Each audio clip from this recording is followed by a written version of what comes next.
welcome sa aking munting channel. Tuluyan nagang naging ayos ang pagkakampihan nitong si Agent Sandro at itong si Lavender aka Jasmine Flores. At dito nga ay sinabi na nitong si Jasmine ang kanyang tunay na layunin kung bakit nga gusto niyang mapasok nga ang negosyo or ang buhay nga ng mga Benavides ni Nabito at Iris dahil nga sa ginawa sa kanya. At dito naman ay naintindihan na rin nitong si Agent Sandro ang damdamin nga nitong si Jasmine Flores aka Lavender Fields. At dito nga ay siniwalat na rin ng tuluyan nga nitong si Sandro kay Jasmine ang katotohanan na ang pamilya Benavides din ang kanyang pinaghihinalaan na pumatay nga sa kanyang pamilya, na ngayon nga ay si Tyrone ang kanyang siyang naiisip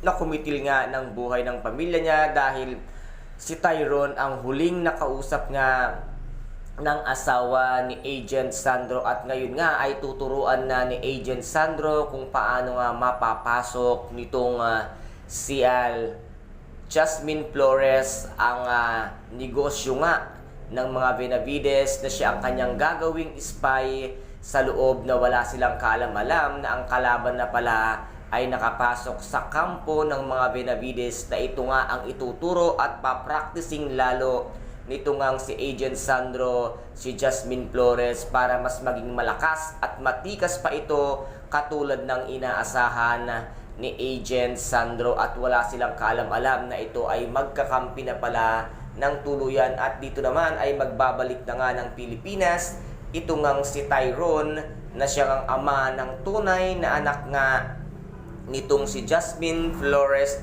At si Tyrone na rin kaya ang tumulong kay Jasmine at kay Agent Sandro para nga isawalat ang lahat ng kasamaan ng mga Benavides at nito nga si Iris. Kaya guys, ito po ang ating pakaabangan dito nga sa Lavender Field.